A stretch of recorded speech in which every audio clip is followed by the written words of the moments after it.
ये अपना वो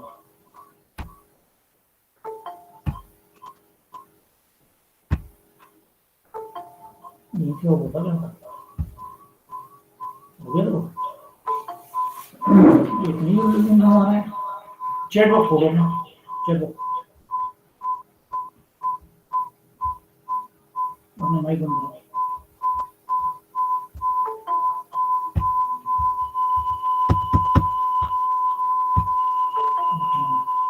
अभी तक आ जाएगा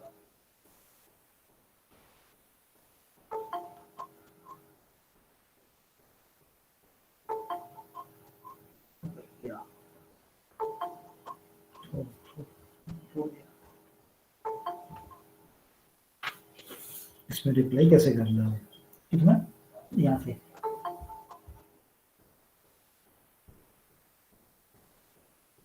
टाइप करो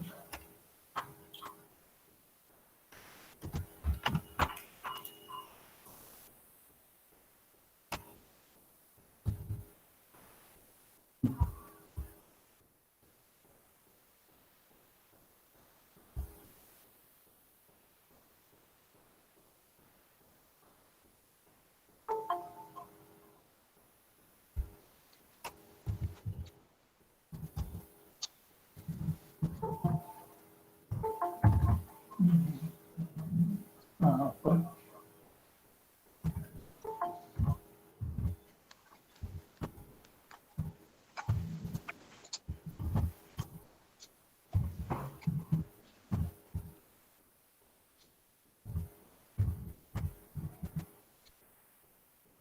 यहाँ से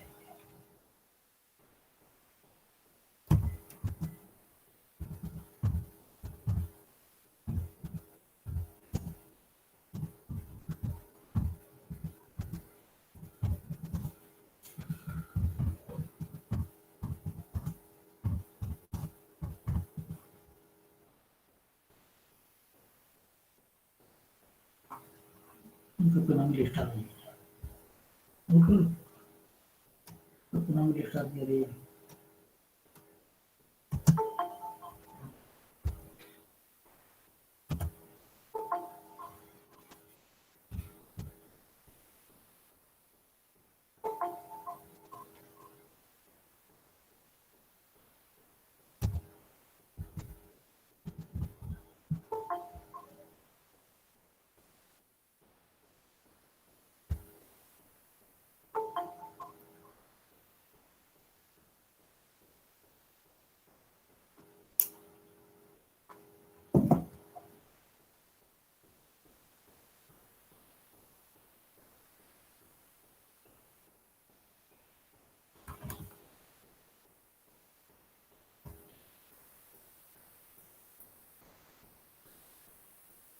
कैमरा कैसे हो रहा है यहाँ पे? लाल वाले से लाल वाले से अरे यार ये तो ऑफ ही नहीं हुआ।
मुझे करने नहीं आए।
Good afternoon to all the participants. I'm Vikrant Nath, the member of Caravan Heritage and Nature Society. हम लोग अपने programme on dot eight 2 p.m. हम लोग शुरू करेंगे. So please be patient. We are beginning very shortly. Thank you. Okay, sir.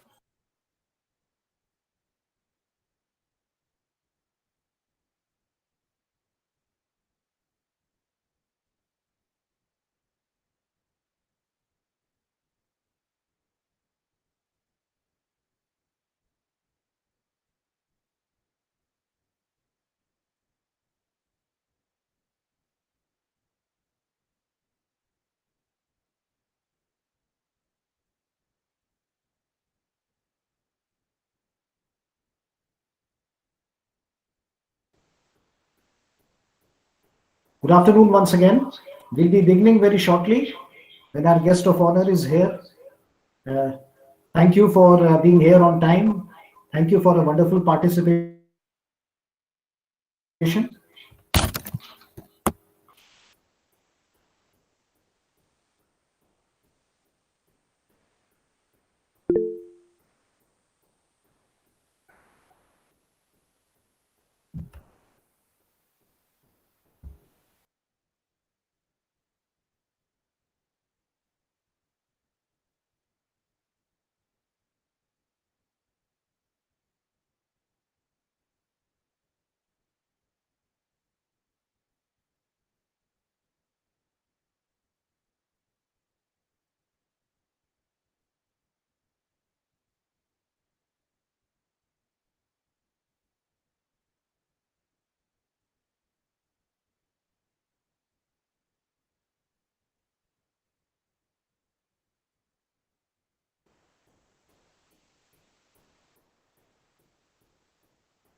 What's the time? Yeah, long time ago. 154.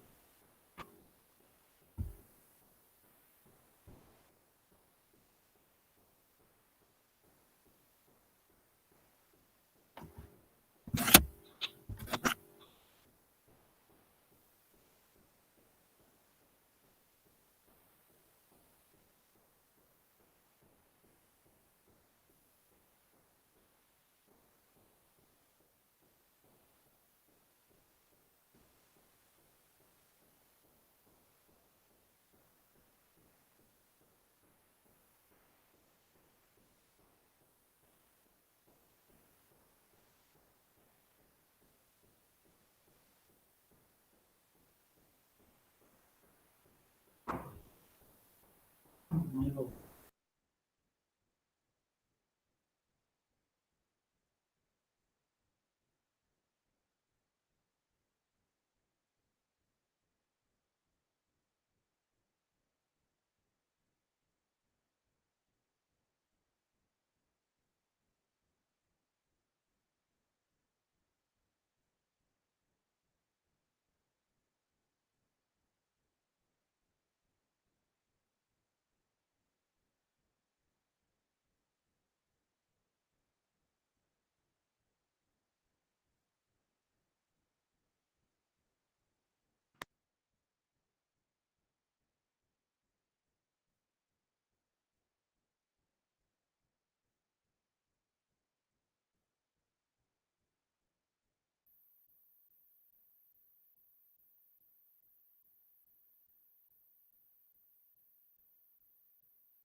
Good afternoon, ma'am.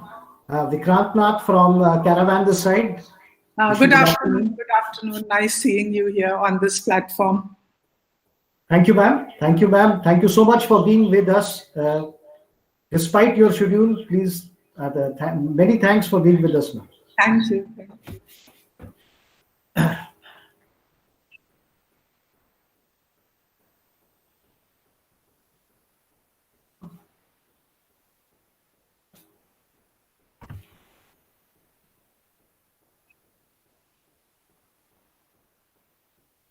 I think. Namaskar and good afternoon to the Principal Isabella Thoban College, Lucknow, Dr. Prakash. I welcome Dr. Scott, the head of Department Geography of Isabella Thoban College, Lucknow, the faculty members from across the country who are here with us today from different colleges and universities. I would like to welcome all the student participants from IT College, Lucknow, as well as different universities, once again, across the length and breadth of the country. Welcome to all of you to this seminar, to this webinar on the Himalayan Terai Arc, a geographer's perspective.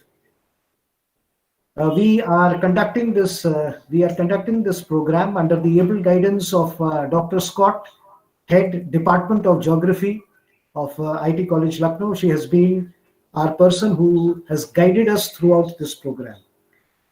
I'm Vikrant Nath. To those who do not know me, I am Vikrant Nath. I'm the coordinator of Caravan Heritage and Nature Society. We are an organization that is working in the field of environment education for past many years, for the past 2 decades now. Along with my other colleagues, Deepti, who is our camp leader at Dudhwa Tiger Reserve. Our camp leader, Deepti, she's there with us. Along with Anirudh, who is the camp mentor, and Lokesh Verma, who is our operations manager. We shall conduct this webinar for you. So, and together we shall move out on an exploration, on a guided tour, on a virtual tour of the Himalayan Terai from a geographer's perspective. So very quickly, I will outline to you the objectives of our webinar. The objective of this webinar is to conceptually understand the Terai ecosystem, the Terai forest. What is this Terai Arc?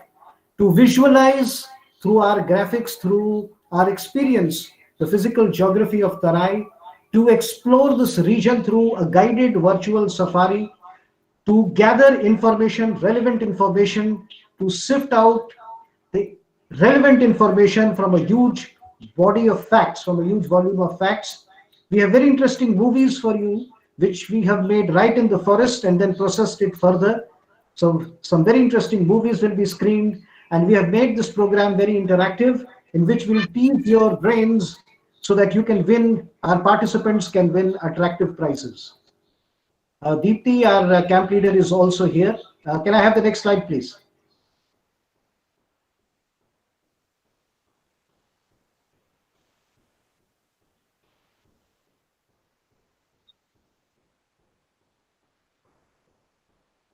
I'll quickly outline the technical content of this webinar. The first and foremost is the importance and characteristic features of the Terai Arc and the Dudhwa Tiger Reserve, because we are focusing on Dudhwa Tiger Reserve as a representative of the Terai. We are talking of the physiography of the Terai, the types of soils, the unique habitats, the flora and fauna. And a very interesting topic that we are taking up is careers and opportunities in the field of environment education. Next slide, please. I would quickly outline the code of conduct for you, and I would request all the participants to please observe this code of conduct. Please keep your mic muted during the webinar. Please message your questions, your queries and suggestions on the chat box. We shall reply to all the questions at the conclusion of the webinar. Responses to the prize questions have to be again given on the chat box, and the first correct response can unmute their mic and explain their answer, because this is not a one-word answer, it is a complete explanation. And now to And now I would request the respected principal ma'am, Dr. Prakash, I would welcome her. Request Dr. Scott, the head Department of Geography, to please welcome the principal ma'am. Please welcome principal ma'am, and we would request principal ma'am to share to share with us her experiences, to share with us and give us her word of encouragement. Dr. Scott, I hand over the stage to you. Thank you, Vikrant and Deepti. I'm so thankful that this is going on well. And it's really an exploration. So, on behalf of the Department of Geography and on behalf of this organized webinar, I welcome once again my dynamic principal ma'am, Dr. Vinita Prakash. This is just her encouragement which has changed, which we conceptualized and which has changed into this format. So, ma'am, I thank you on behalf of everybody, on behalf of the faculty of the college, and on behalf of the students also, and on behalf of all the participants. And now I would request ma'am to please share your thoughts and share your vision also, what you want with this and how we should go about it. So over to ma'am. Thank you, Dr. Scott. On behalf of Isabella Thoburn College, I would like to extend a warm welcome to Mr. Vikrant Nath, the coordinator of Caravan Heritage and Nature Society, and Ms. Deepti, the camp leader of the National Environment Science Camp, Dudhwa Tiger Resort, and all your staff who are present here. It is indeed a privilege for us to collaborate with you on this very important issue for not only for geographers, but for everyone who is interested in nature and environment. And I would also like to welcome on board all the different participants from different institutions and different parts of the city or country on this virtual platform. This virtual platform has given us a lot of freedom and leeway in terms of connecting with each other. And I think it's very interesting that we can all come together at the same time from different parts of the world. Even sitting here, we can actually look at the US elections right now. We have it at our fingertips. So it has, this virtual connection has made the world a much smaller place than it had already become earlier. And the topic that you have chosen, the Himalayan Terai Arc, a geographic perspective, I think is very, very important. Our students have gone out with caravan heritage to different parts of the country to study the topography, to study the geography, and to study the different habitats of the environment and people living, and even people's groups. And when they come back and share with me what their observations are, what their recommendations are, it is very, very encouraging. And I think as students, as faculty, this has opened new vistas for us. Because when you read about something and when you actually go there, it is a whole different experience altogether. And going there and looking at, like today you are talking about the physiography, the soil, the habitat, and you will be sharing your pictures and slides. So I'm sure it will be a very enlightening experience for all the students and the faculty who have joined. But the stories that I hear when the students come back from these excursions and camps, and the pictures that I see are very, very encouraging.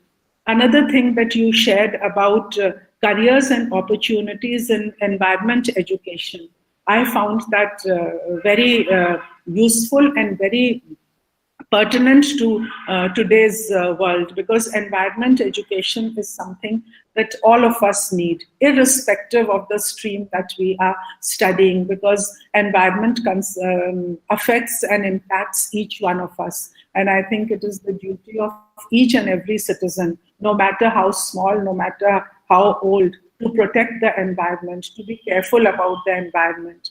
And if there are careers and opportunities that you are going to share with our faculty and with our students, I think that is very, very encouraging. because more and more people need to be aware of what are the different things that in the environment that impact and affect us. So I congratulate the Department of Geography for organizing this webinar, Dr. Scott and her entire team, and the Caravan Heritage and Society for doing the good work that you are doing, and for coming on this platform today for this webinar. My best wishes with each one of you, and I hope that the interaction, the competitions, the questions that you ask will be, and the answers that you will get will be a wonderful experience for each one of you. So all the very best for this program. Thank you so much for inviting me, and I'm looking forward to, for as long as I can stay on in the webinar, I'm looking forward to hearing from you. Thank you. Thank you, ma'am. Thank you for your words of encouragement.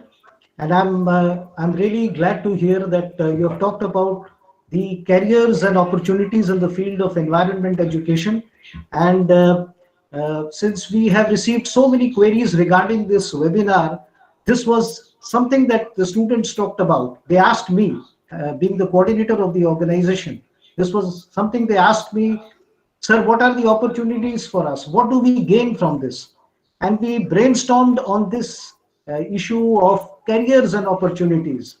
And we decided that this is an aspect which is missing and we need to focus on this.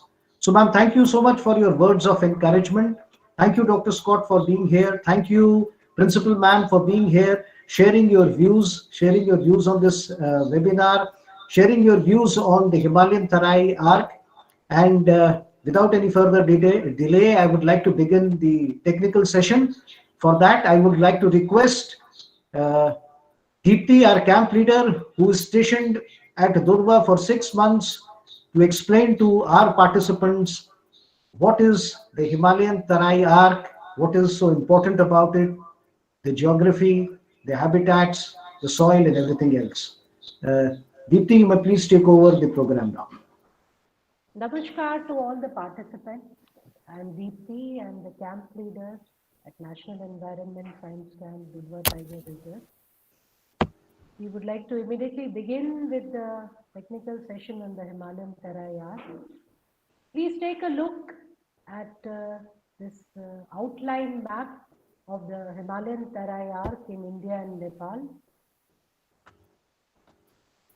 The Himalayan Terai is a vast stretch of wilderness on the southern edge of the Shivalik range, which stretches right from the Uttarakhand in the west to Assam in the east. So here we have the Shivalik range, and at the southern end of the Shivaliks, we have the Bhabar, and Terai is contagious to Bhabar. So we can see here the Himalayan Terai Arc, which spreads right from Rajaji National Park in Uttarakhand in the west to Kaziranga in the east. The dark green area in this map, which you can see, it depicts the protected areas which are there in the Himalayan Terai Arc.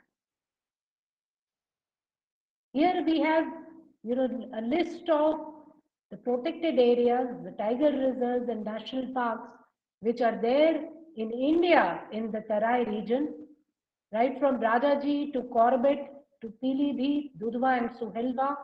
They represent the upper Terai region, and then we have the Valmiki Tiger Reserve, Jaldapara, Manas and Kaziranga in Assam. They represent the lower Terai region in the Terai Arc. In Nepal, we have the Suklafata, Bardia and Chitwan national parks.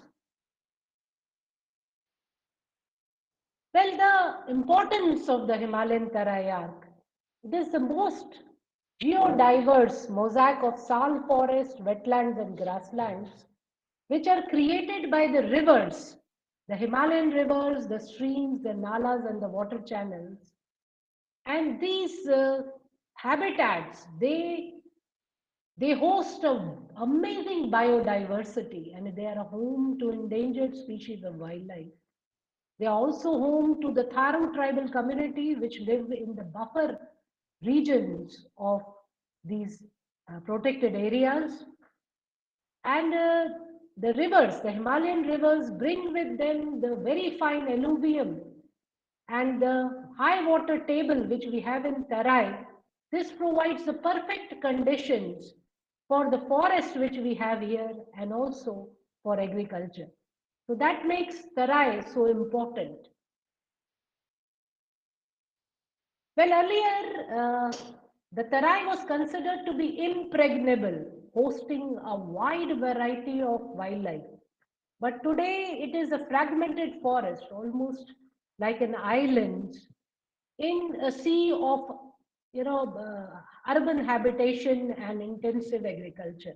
That's how Terai stands now. The protected areas are like islands of.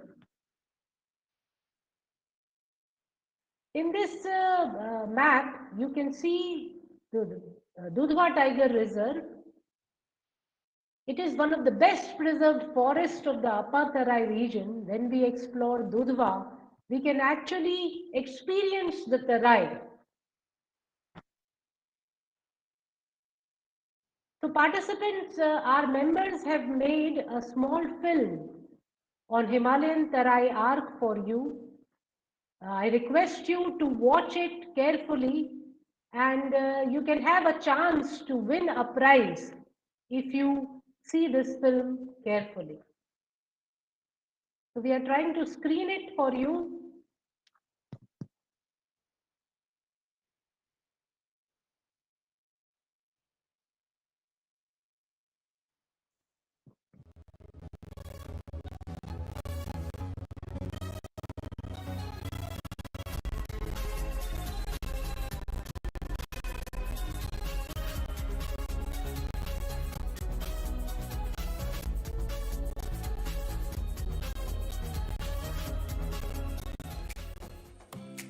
Tarai means moisture-laden earth. Pani se tar zameen. The Tarai Arc is a narrow strip of marshy grassland, savannas and forests right at the base of the mighty Himalayas in India, Nepal and Bhutan. The Tarai Arc stretches right from Yamuna in the west to Brahmaputra in the east. Tarai is conjoined with what is known as Bhabar towards its north. Bhabar is a forested belt of rock, gravel and soil created by the erosions carried out by the Himalayan rivers, where the water table lies between 5 meters to 37 meters. Unlike Bhabar, Tarai soil is formed by alternate layers of clay and sand. The water table here is higher, which creates a lot of springs and wetlands. Tarai is inundated annually by the flooding of the Himalayan rivers. As such, the three distinct features of Tarai are high water table, annual flooding, and deliberate grassland fires. On the south of Tarai lies the great plains of Holy River Ganga and its tributaries. Once upon a time, not too long ago, Tarai comprised of vast expanse of dense sal forest interspersed with tall grasslands and numerous wetlands. This unique mosaic of woodland, grasslands and wetland ecosystem was teeming with wild big five, right from elephant to rhinoceros to Barasingha to tiger and the crocodile. As of now, Tarai wilderness is shrunk to Pilibhit and Dudhwa Tiger Reserve in Upper Gangetic Plain, Valmiki Tiger Reserve in Lower Gangetic Plain, and Kaziranga National Park in Brahmaputra Valley. Unfortunately, much of the Tarai wilderness is transformed into agricultural fields. Tarai has been included in 200 global priority ecoregions to conserve biodiversity on planet Earth. Spread over in an area of 1284 square kilometers, Dudhwa Tiger Reserve is one of the last remnant of the Himalayan Terai ecosystem. At National Environment Science Camp Dudhwa Tiger Reserve, we work with the local communities and the tourists to explore and conserve the amazing Terai Arc.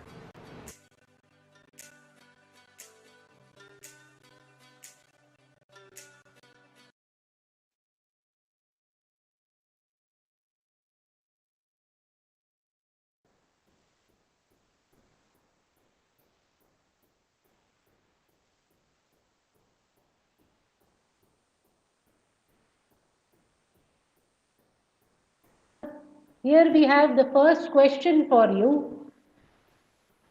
What is the meaning of the word Tarai? You can give your responses in the chat box.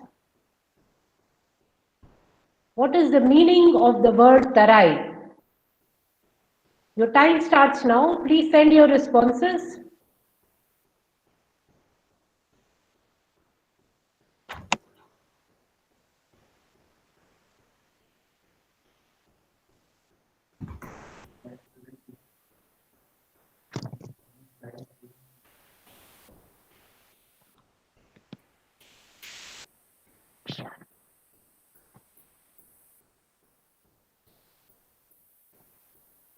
Okay, fine.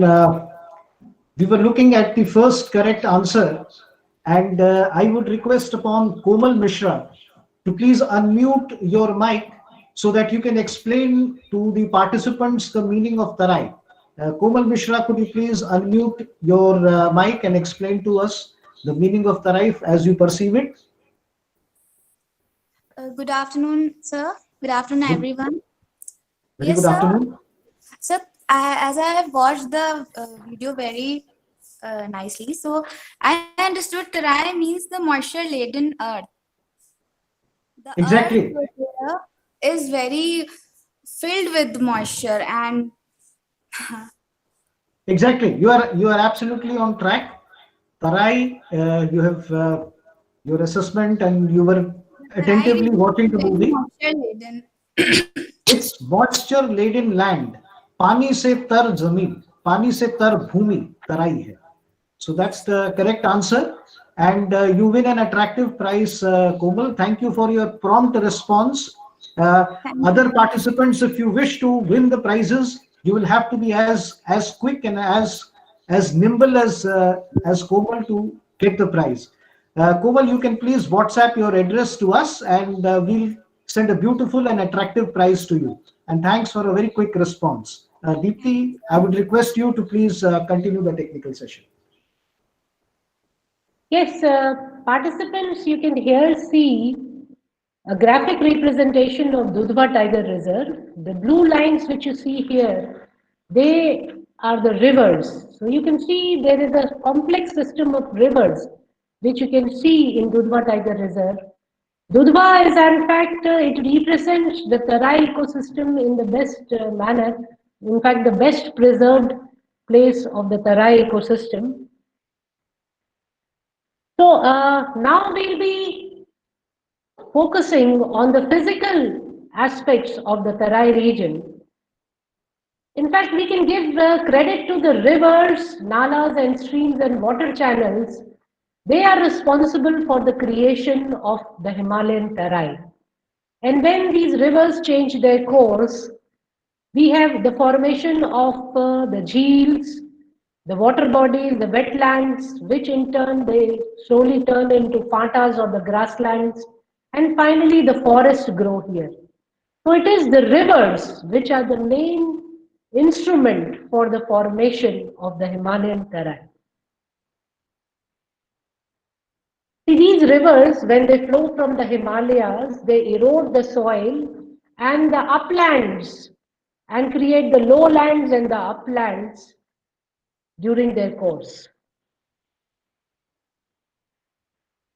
And when the rivers they change their course, they have the abundant water channel which is rain fed is the wetland or the jheels.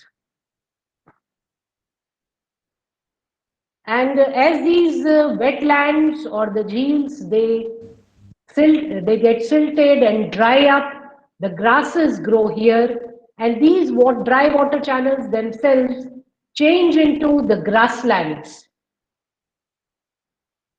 And finally, in these grasslands itself, the conditions for the growth of trees is there, and the trees start growing, and finally they evolve into dense woodlands, where in Tarai the predominant tree is sal, the Shorea robusta. We come to the other question for you. So all the participants get ready with the answer. You have to give the answers, remember, in the chat box. The question is, apart from the human settlements, farms and roads, what is the most important man-made structure in this region? Remember, we have a clue for you as well, that it is indispensable for agriculture, this particular man-made structure which we are talking about. So your time starts now. Please start sending your replies in the chat box.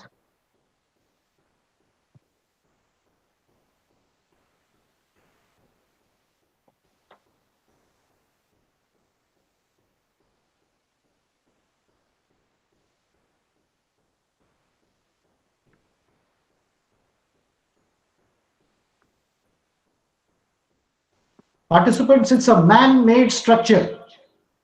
The clue is it's a man-made structure. And perhaps the most important one. We are yet to receive a reply.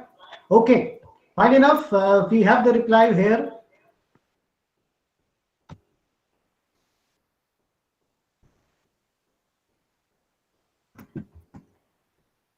And the first correct response has come from Shivani Yadav. She says, canals. Shivani, could you please unmute your mic and please talk to me and please explain how you reached at this answer. Canals. You need to explain if you wish to get the prize. Yes, Shivani, can you hear me?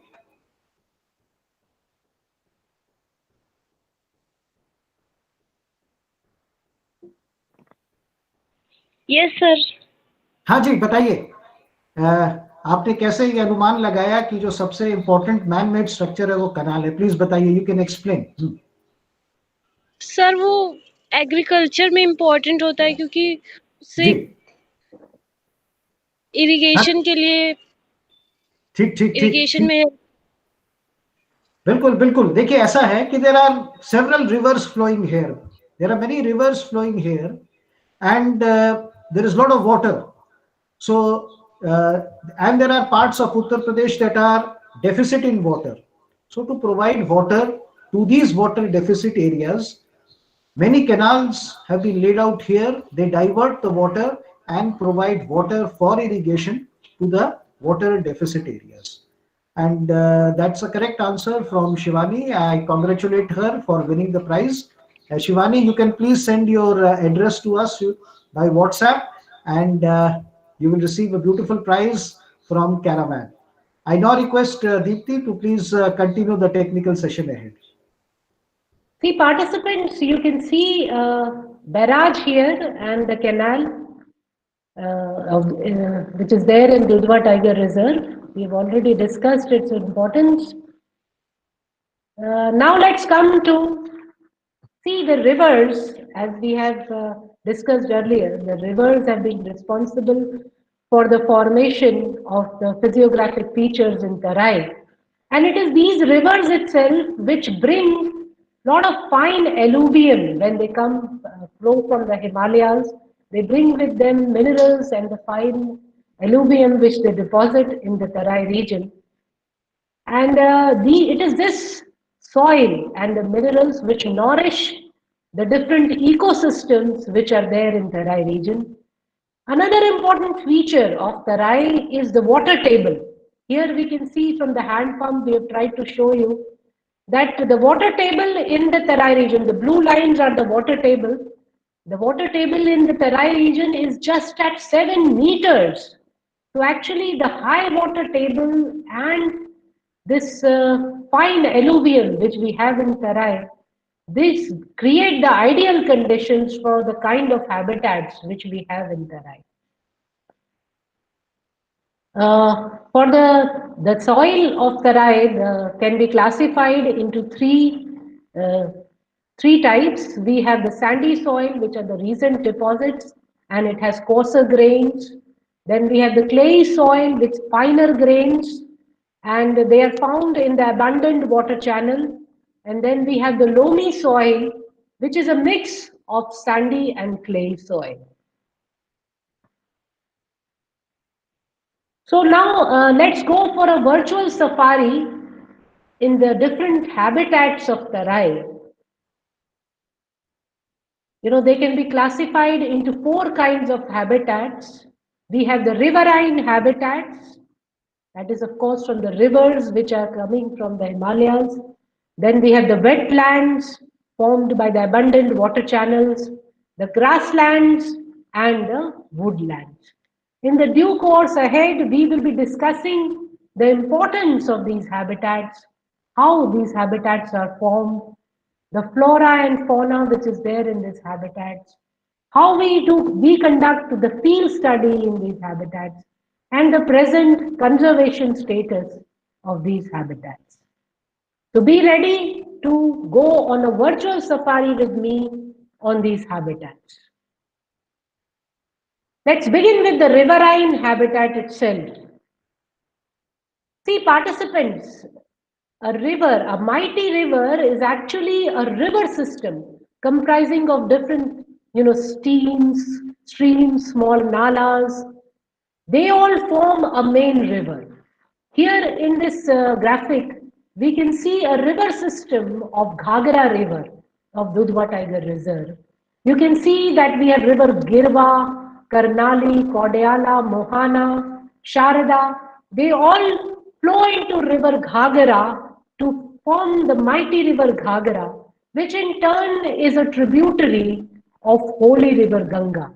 So this is actually a complete river system which form the riverine habitat.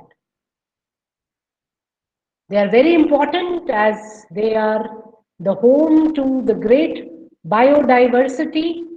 They lot of different wildlife which lives in these habitats. They provide water for agriculture, and from time immemorial humans have made their settlements near these rivers, on the bank of these rivers. So that is the importance of the riverine habitat.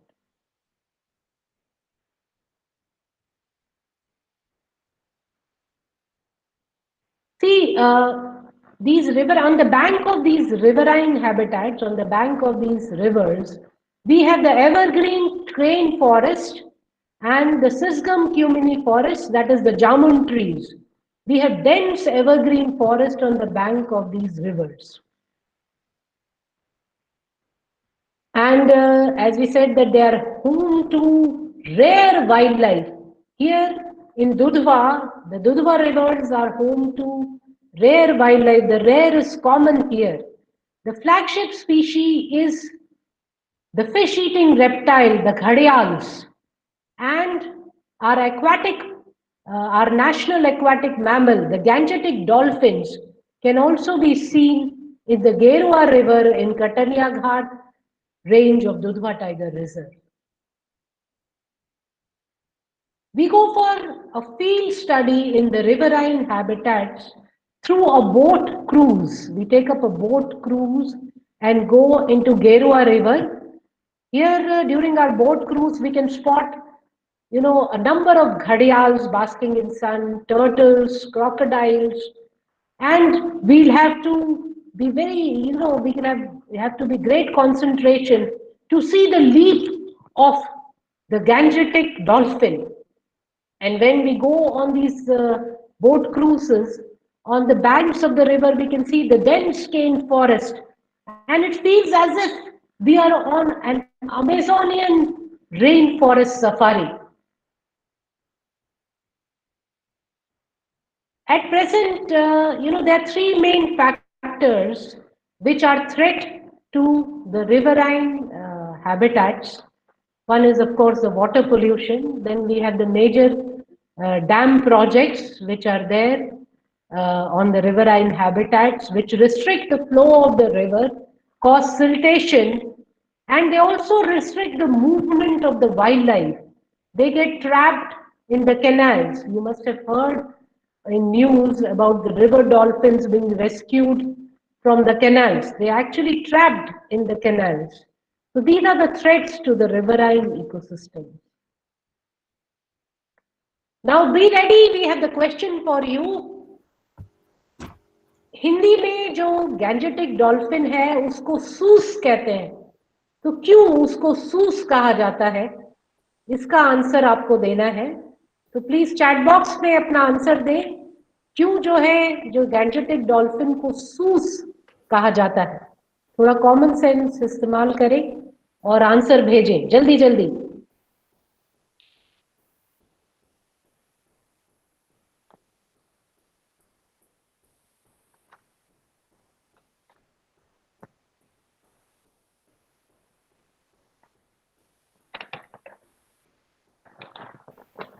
Diksha,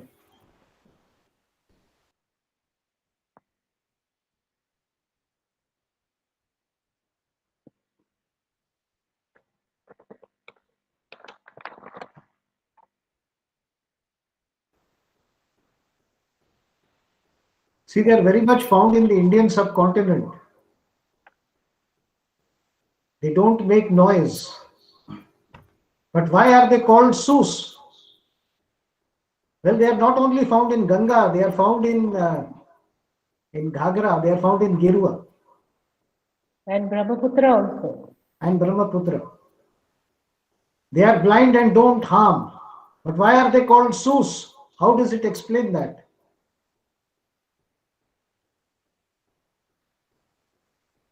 They are lazy.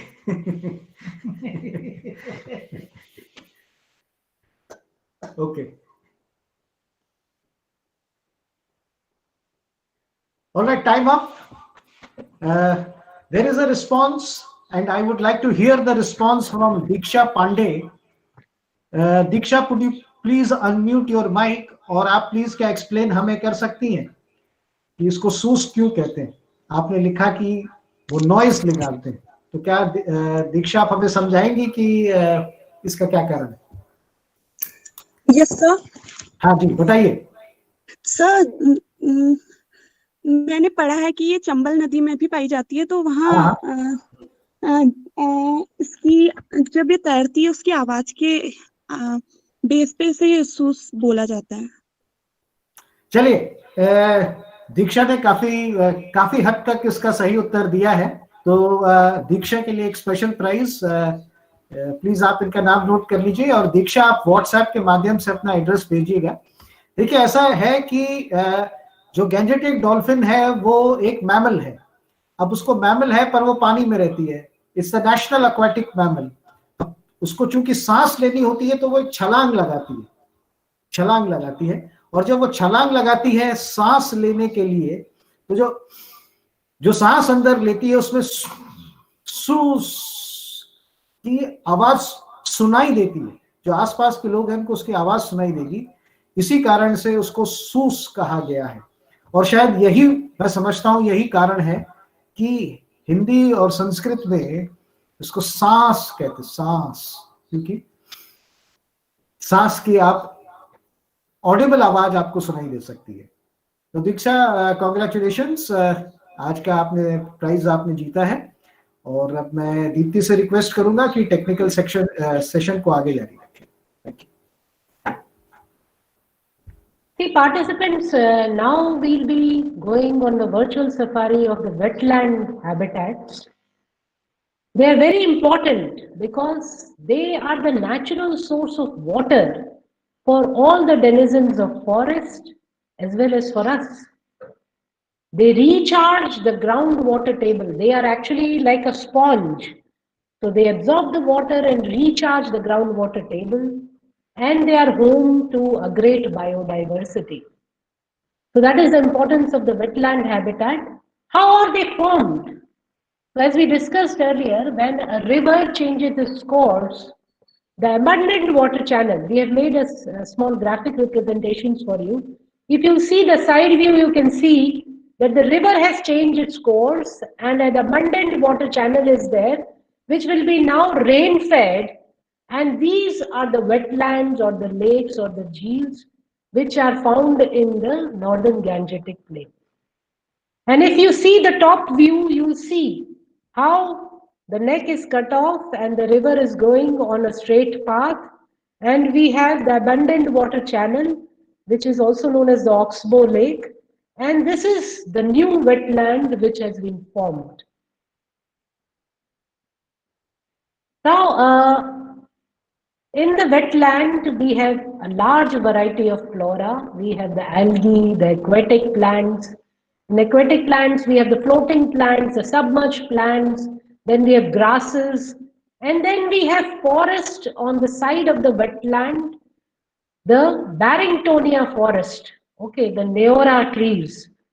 So this is the flora of the wetland which give food to the different wildlife which lives there.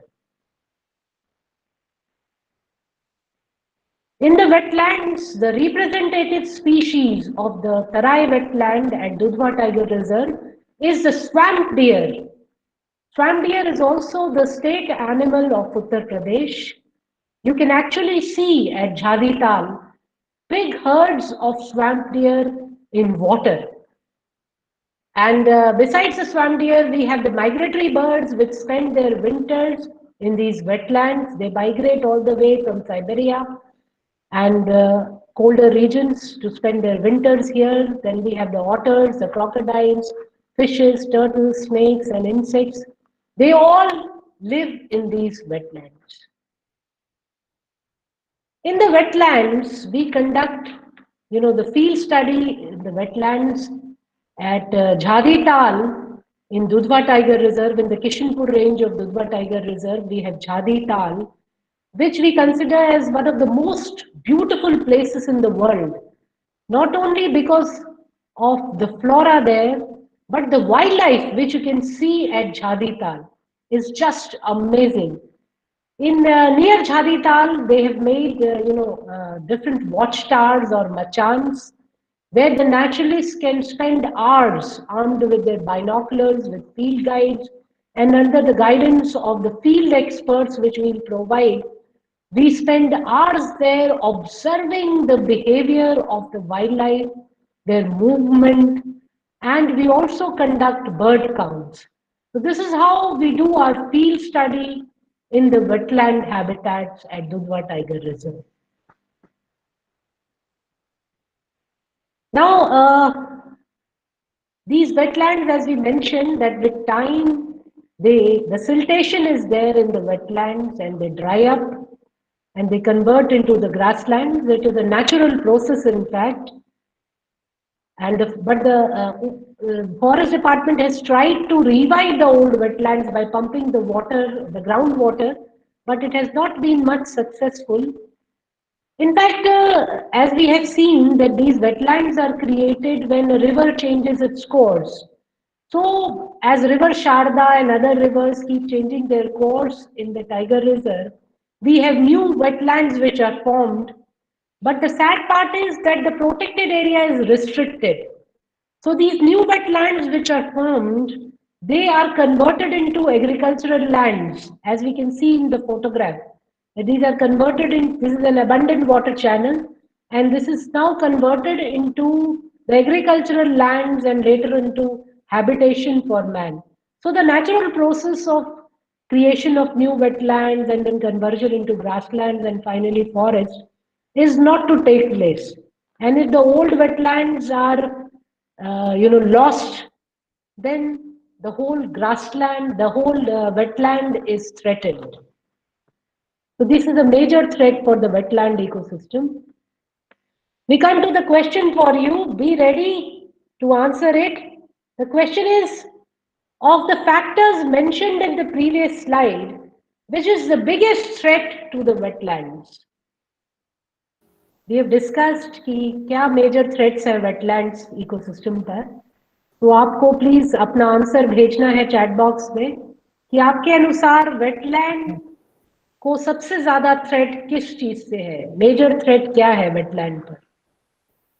जल्दी जल्दी भेजिए अपने answers please.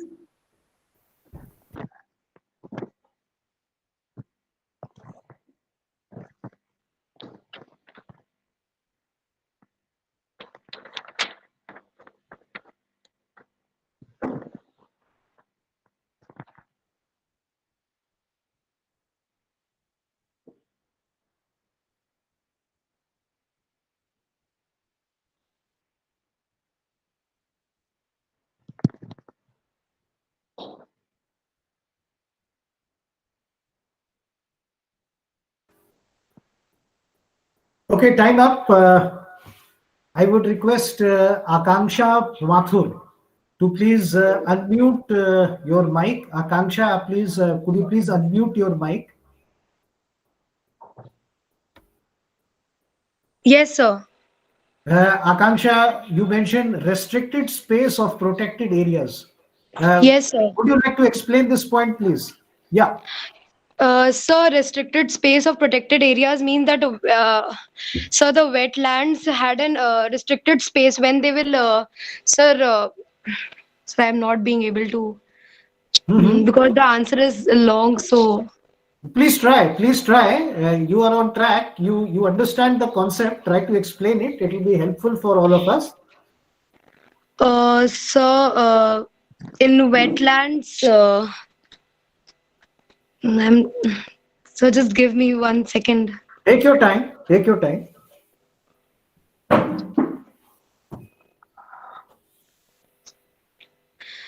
So in wetland there is a restricted space. So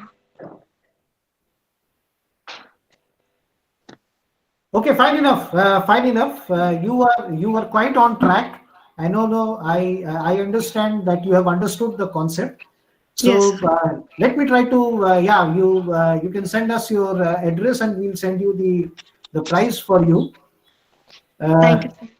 Yeah, that's fine. Actually, what has happened is that since the space is restricted, I mean, the new wetlands are not being formed, right? Yes, sir. Whenever they are being formed, they are being encroached upon. Once they are being encroached upon, there is little space for wildlife. So I'll Yes, award sir. this prize to you for finding out and explaining to us which is the biggest threat to the wetlands. I would request Thank you you so to much. please continue the technical session. Yeah, now let's go on a virtual safari for the habitat grassland.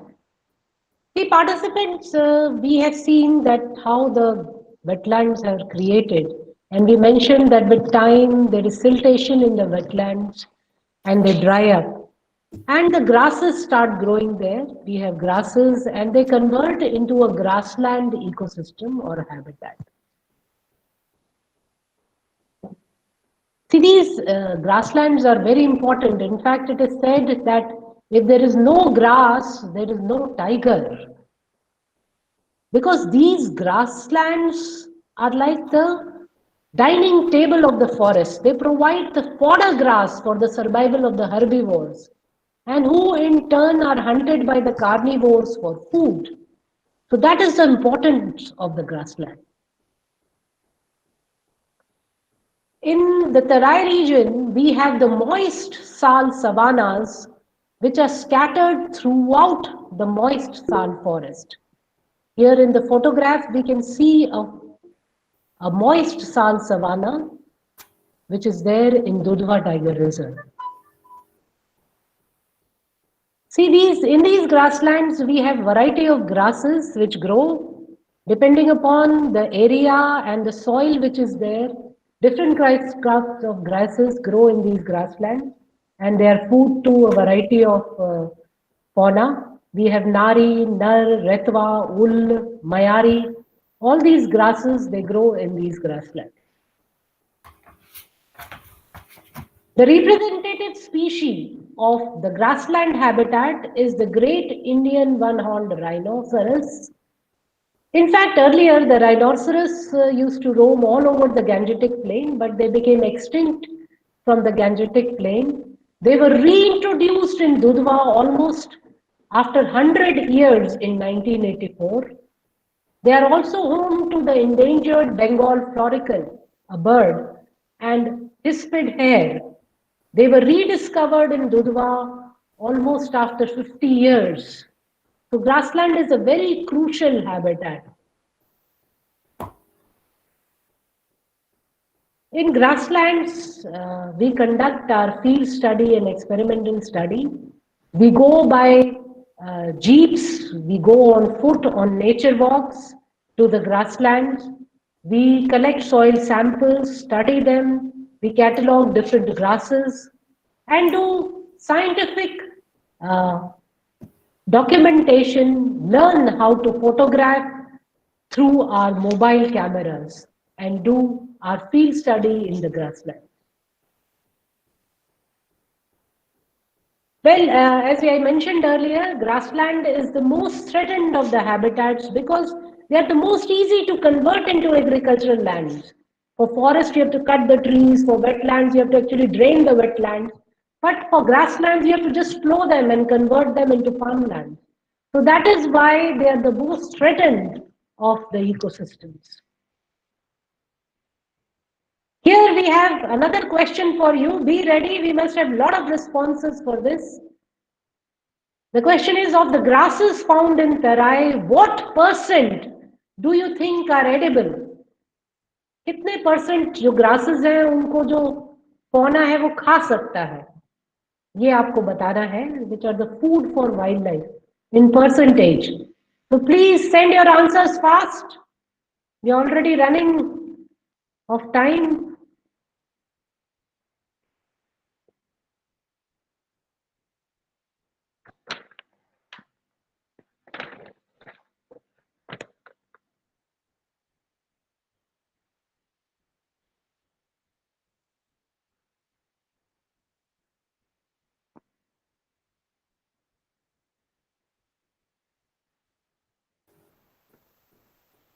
Okay, we have the first correct response, that is Shimela Yadav.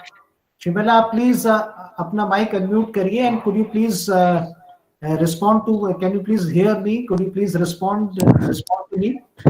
Good afternoon, sir. Hanji, good afternoon. So please, could you like to explain your answer? How did you reach the figure of 100%? Sir, I feel that 100% that all the grasses are edible for the herbivorous animals. So that is why I think the 100% is a great answer. You are absolutely right, and we'll award the prize to you. This is the fascinating part of nature. Okay, the entire grassland is covered by grass, and there are varieties of grasses. And believe it or not, all the grasses are edible. Yes. In fact, the rhino rehabilitation project in Dudhwa, in which rhinos were brought all the way from Assam and Nepal and rehabilitated in Dudhwa in the year 1984. This was possible because scientists found 24 varieties of grasses in the wetland, in the grasslands of Dudhwa, and that made them realize that yes, this is a suitable place for the rhinos to survive. And so the rhinos were translocated at Dudhwa, and this is one of the most successful conservation projects in the world. So that is the importance of the grassland. They produce the food. They are the dining table, as Deepthi said. I'd request Deepthi, please continue with the technical session. And you can please WhatsApp your number to us, and we'll deliver the prize to you. Thank you. Thank you, sir. Okay, participants, we now gear up to go on a virtual safari of the habitat woodland. How are woodland formed? Well, these woodlands are as ancient as the earth itself.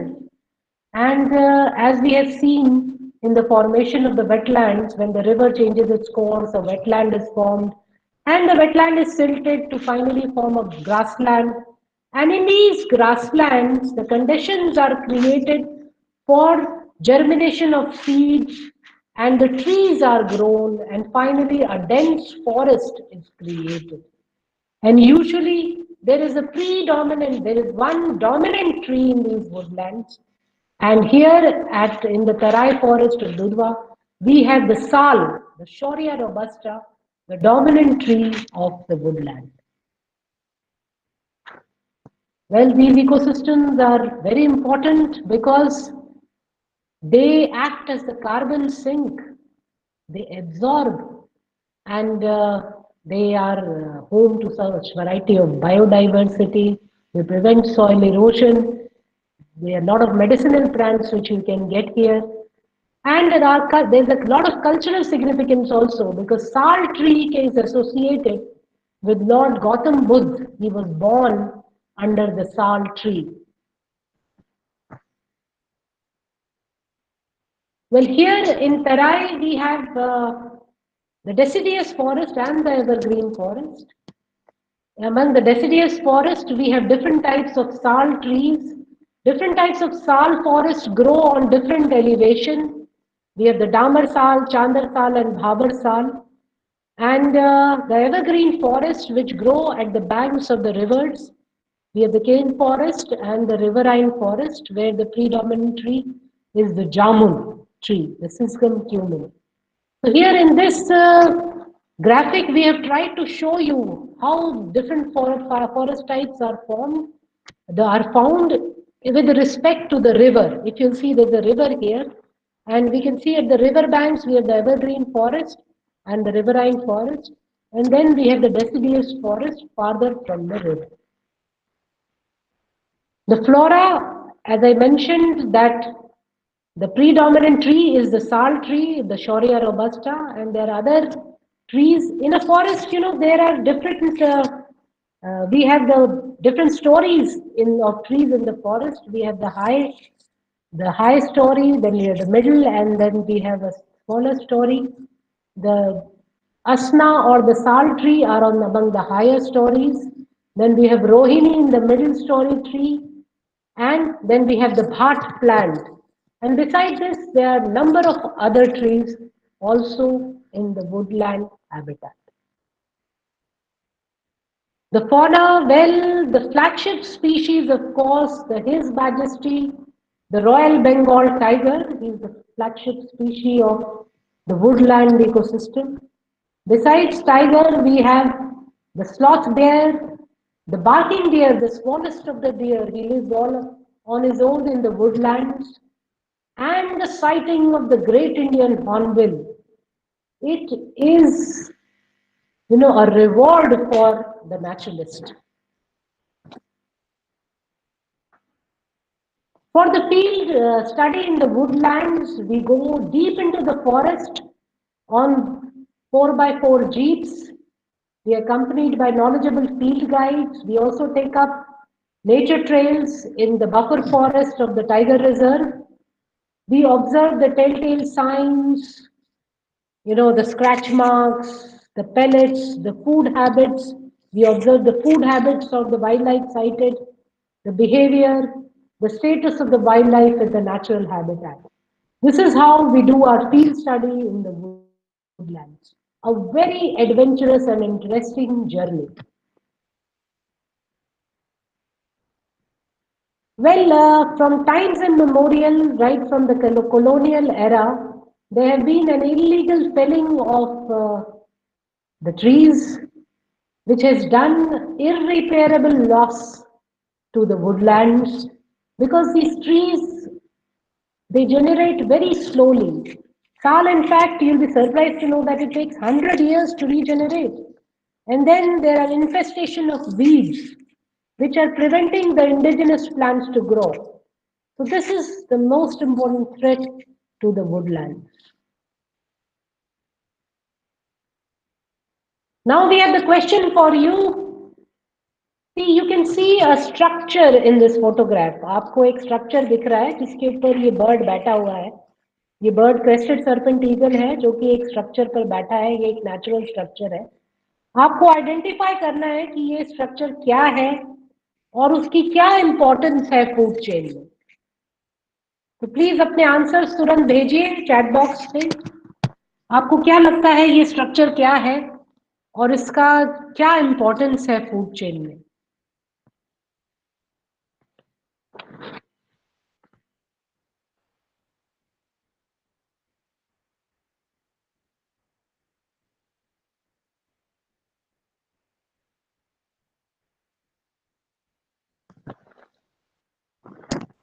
We are still waiting for the right answer. Someone seems to be on track.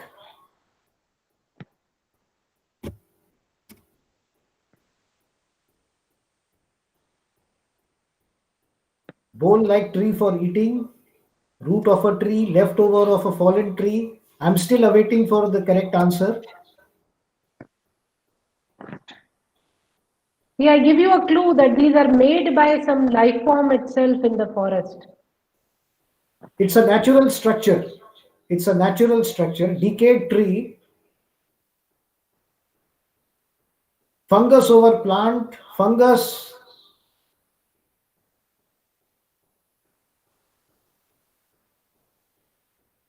Okay. The the correct answer has come from Gaurang Gautam. Gaurang, could you please unmute your mic and please talk to me? Gaurang? Thank you sir.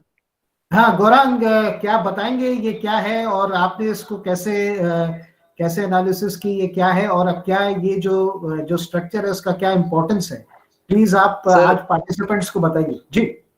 Sir मैं मतलब कई बार देखा है मैंने कि दीमक ऐसे घर बनाते हैं, फिर उसके बाद इन पे मतलब कई बर्ड्स आते हैं, वो खाते हैं इन दीमकों को, और फिर जब ये अबैंडन्ड हो जाते हैं तो इनमें सांप रहते हैं आके.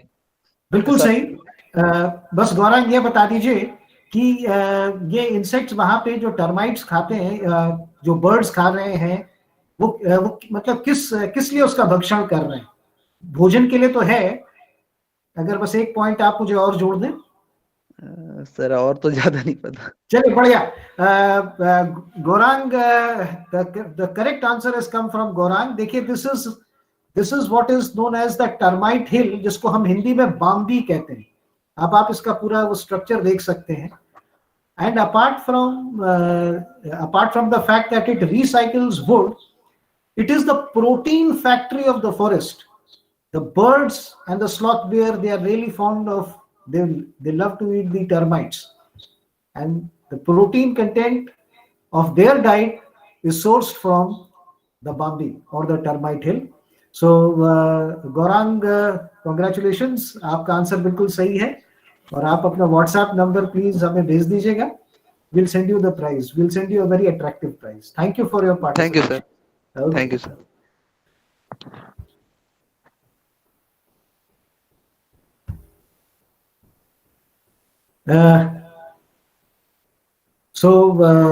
We have almost reached the conclusion of our webinar today.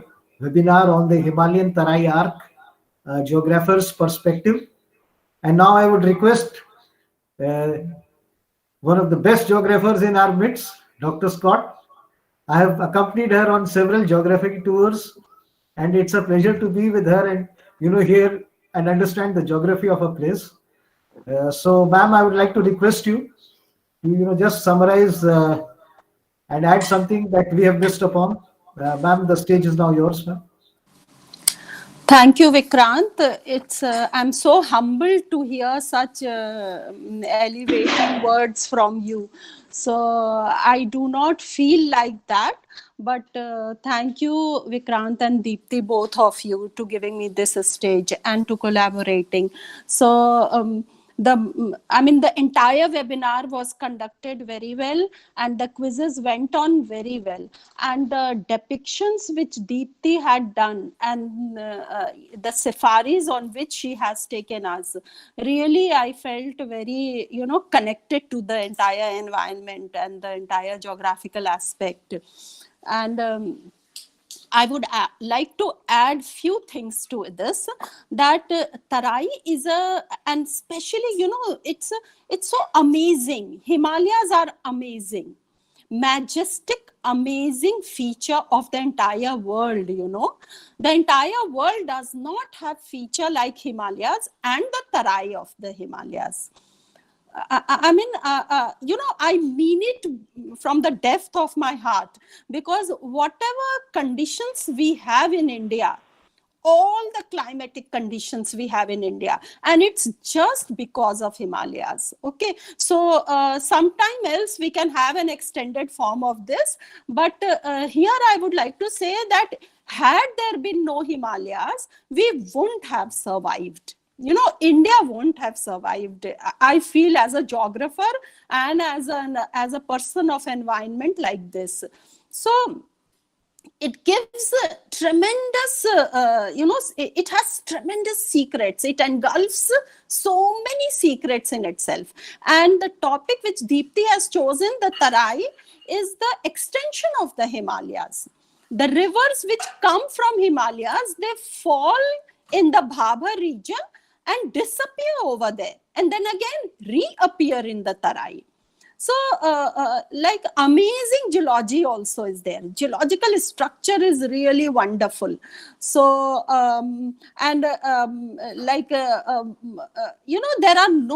there is no carbon dating in Himalayas. This is also one. I mean, Tarai is full of fossils and carbons, and in Himalayas you will find no carbon dating. So there are many amazing facts about the Himalayas and the Tarai. It's an extension tract of the Himalayas. So, and as you have already said, it's a rich habitat. You will find different types of flora and fauna over there. The entire food chain you can locate in the Tarai region, and so many things. And so many answers when I was listening, the questions and the answers I was listening, it roots back to the physiographic process also. The answers go back to the physiographic process also of the origin of the Tarai tract of the Himalayas. And the arc is really wonderful. So the entire safari was very good. Thank you to all of you. Thank you to the participants, and I extend my blessings to the participants also, that they have participated so well. And definitely we would look forward for another session and webinar like this. So thank you to Vikrant, thank you to Deepti, and even I extend my warm thank you to our principal, Dr. V. Prakash, who was here, who has given time, and she spoke about so many things, and the most important thing was to observe it and then to have a career in this, as you two are having, and you have employed so many people with you. So, and they have turned into environmentalists. So this is something very good, and you are creating awareness all over India, and there are participants from all over India. So I welcome every faculty member, and I extend thank you to every faculty member, to all the students, and I would like to say here that please connect to the environment. Please connect with your heart and with your thought to the environment. Save it and cherish it and enjoy it. So once again, thank you, Deepti, and thank you, Vikrant.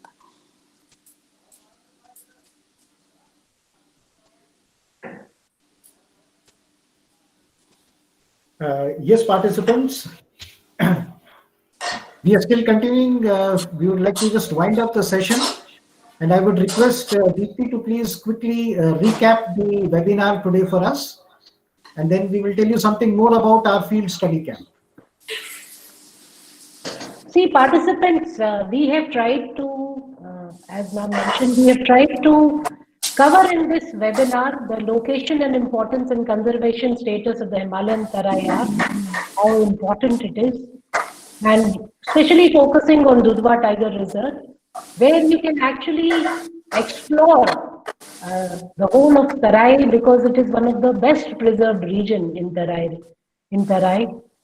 Then the role of the Himalayan rivers in the creation of Terai, the physiography of the Terai region, the soil which are found in this region, the unique habitat which it provides, different flora and fauna, and the conservation status of these habitats. Most important thing, how do we actually conduct the field study in these habitats in Dudhwa Tiger Reserve?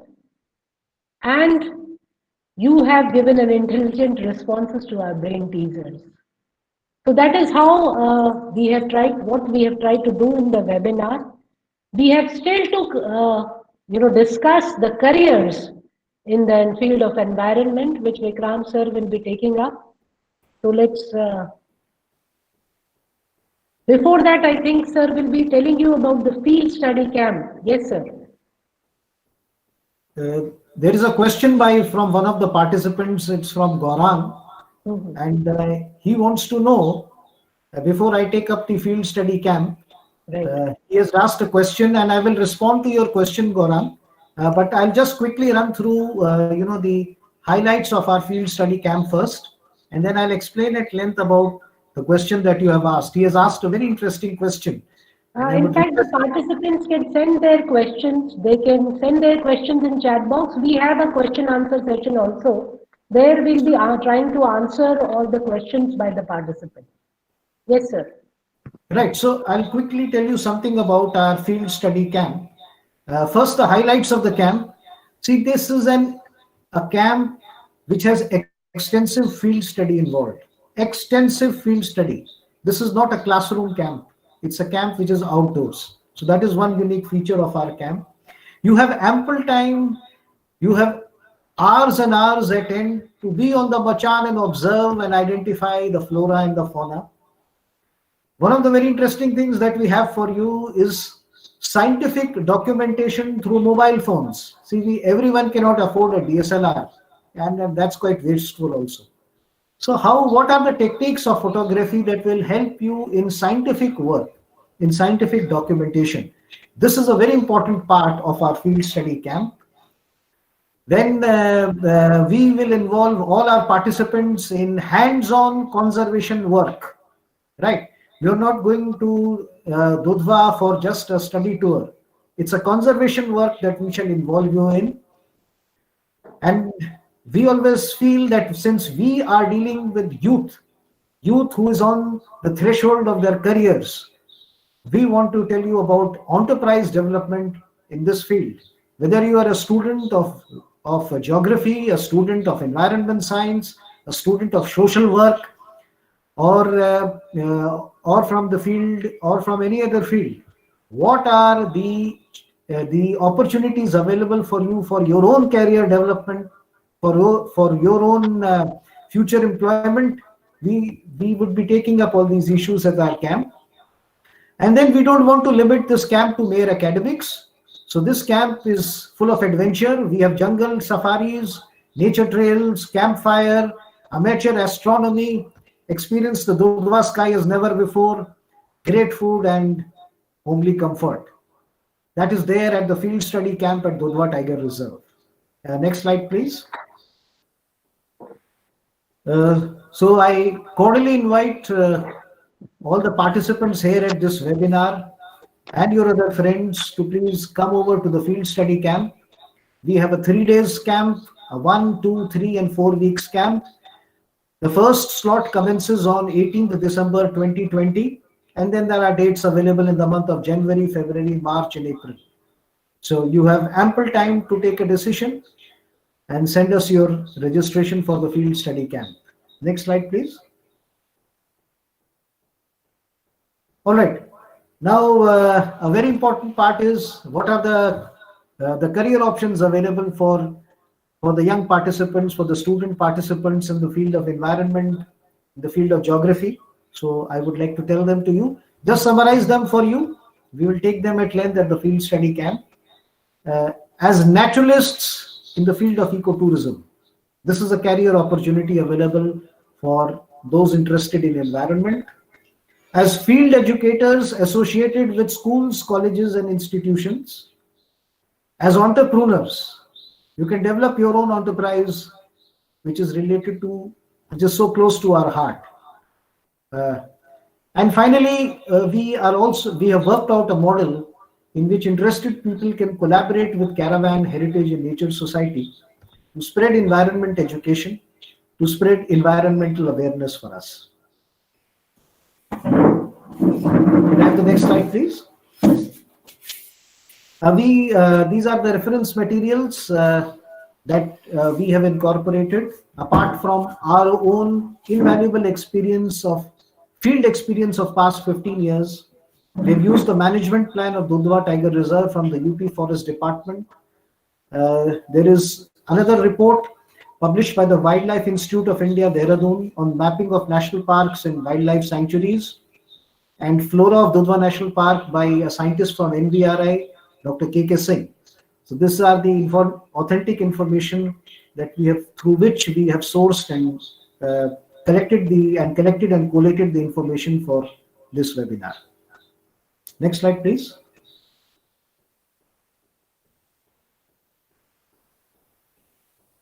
Yeah. So the question from Gaurang, he must be waiting for the answer. He says, What if we dig the wetlands to great depth? If we dig the wetlands to great depth, can we preserve the wetlands? Well, you see, Borang, the wetlands are not very deep. They are not very deep as such. The maximum depth would be around 6, 7, or 8 feet. Right, that would be the maximum depth. Maybe somewhat more during the rainy season. But it really there is no reason for us to dig it any further. Many such operations have been carried out. This is what is called as the dredging work. The dredging work has been done, but it has really not been successful. A wetland naturally transforms into a grassland, and a new wetland is formed due to the natural flow of a river. The problem is that all the wetlands that are being formed naturally are being encroached upon. We had a photograph of it as well. We had taken a drone shot, and that makes it amply clear that unless it is the human encroachment which is reduced, will it be possible for us to conserve the wetlands? Dredging operations at great depth will not be useful. In fact, they might be counterproductive, because they are most likely to damage the soil, the topsoil, right? So that really won't work. So that is the answer to the question. And I'd just like to call out the names of the winners.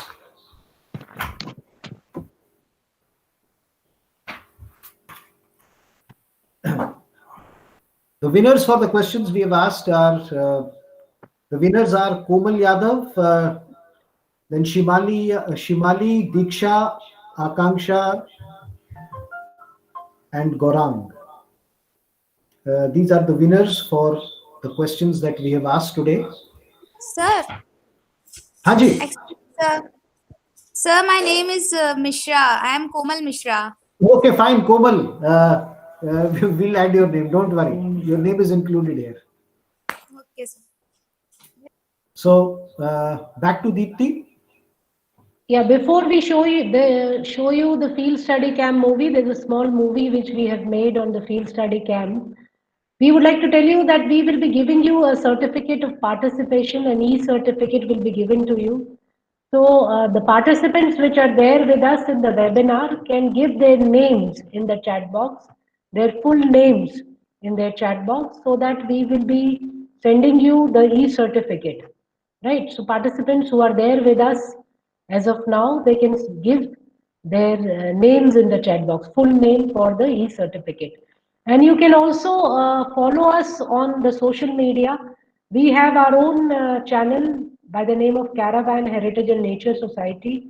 There whatever movies which we make on YouTube, we screen them there on the YouTube. They are there. So you can follow us on YouTube. On Facebook, we have a page by the name of National Environment Science Camp. So to keep yourself updated and connected, you can follow us on YouTube, Facebook, and Instagram.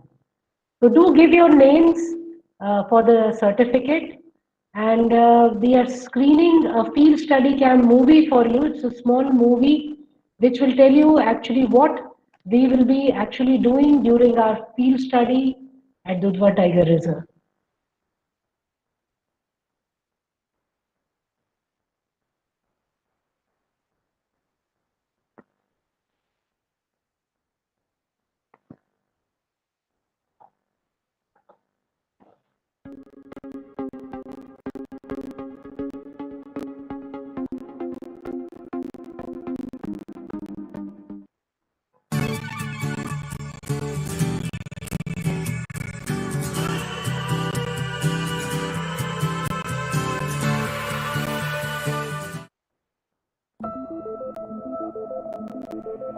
Dear educators, research scholars and students, just think a while.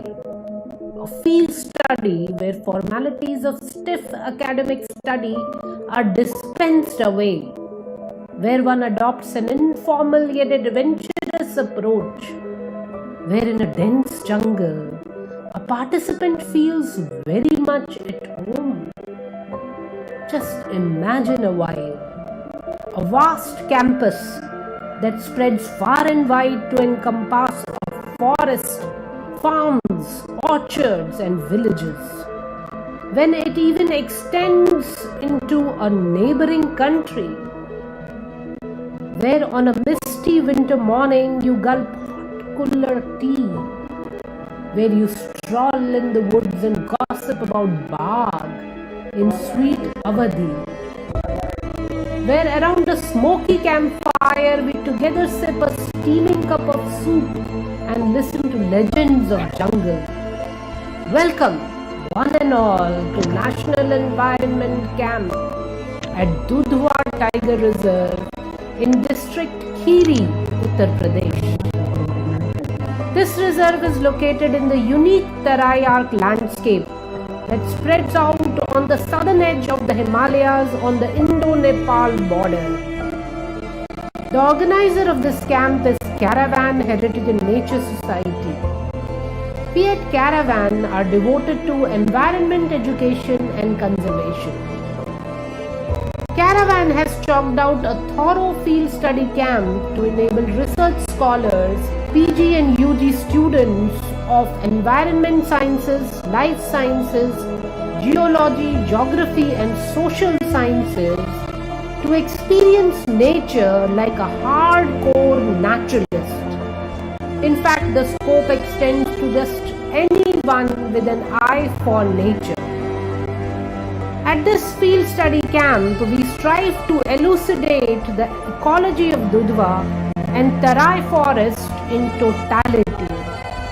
We shed light upon the geography, historical perspectives, habitats, flora and fauna, endangered species, forest management practices, conservation status and threats, forest village communities, anthropogenic pressures, and man-animal conflict.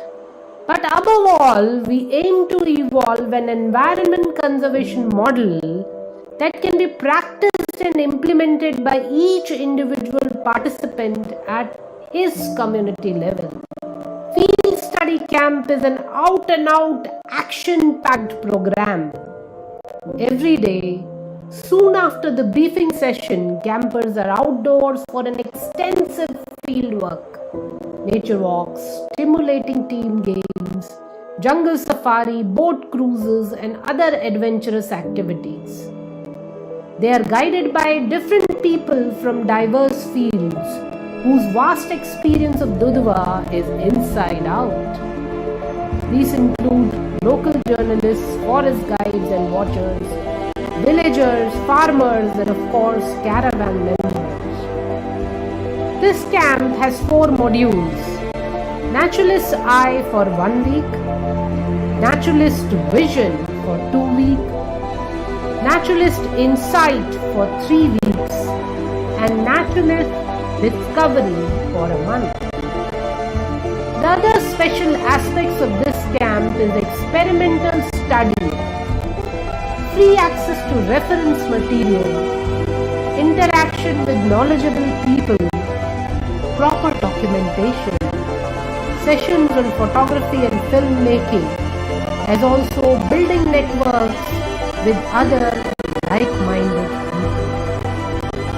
A multifaceted camp like this has been conceptualized perhaps for the first time in the world. Please join the caravan team at Dudhwa at National Environment Camp for a lifetime experience that blends perfectly fun, adventure, and discovery.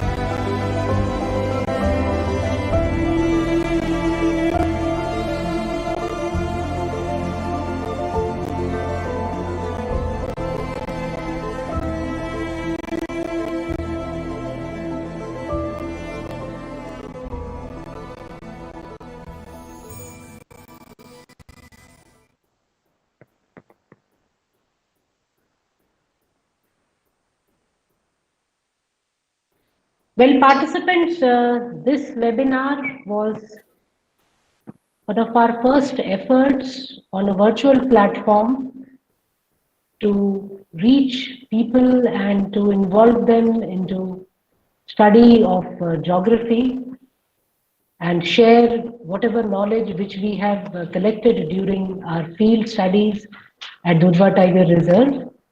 We hope to have many more sessions like this with under the guidance of Dr. Scott from the Geography Department of IT College. I hope all the participants have benefited from whatever we have shared today, and we hope to have many more such sessions. Thank you so much, participants. Thank you so much, Dr. Scott. Thank you so much, the Principal, IT College. Heartfelt thanks from all the members of Caravan Heritage and Nature Society. Thank you. With Thank this, you to all the participants. Thanks a lot. Thanks a lot for a wonderful participation and wonderful responses. And good afternoon to everyone. good afternoon.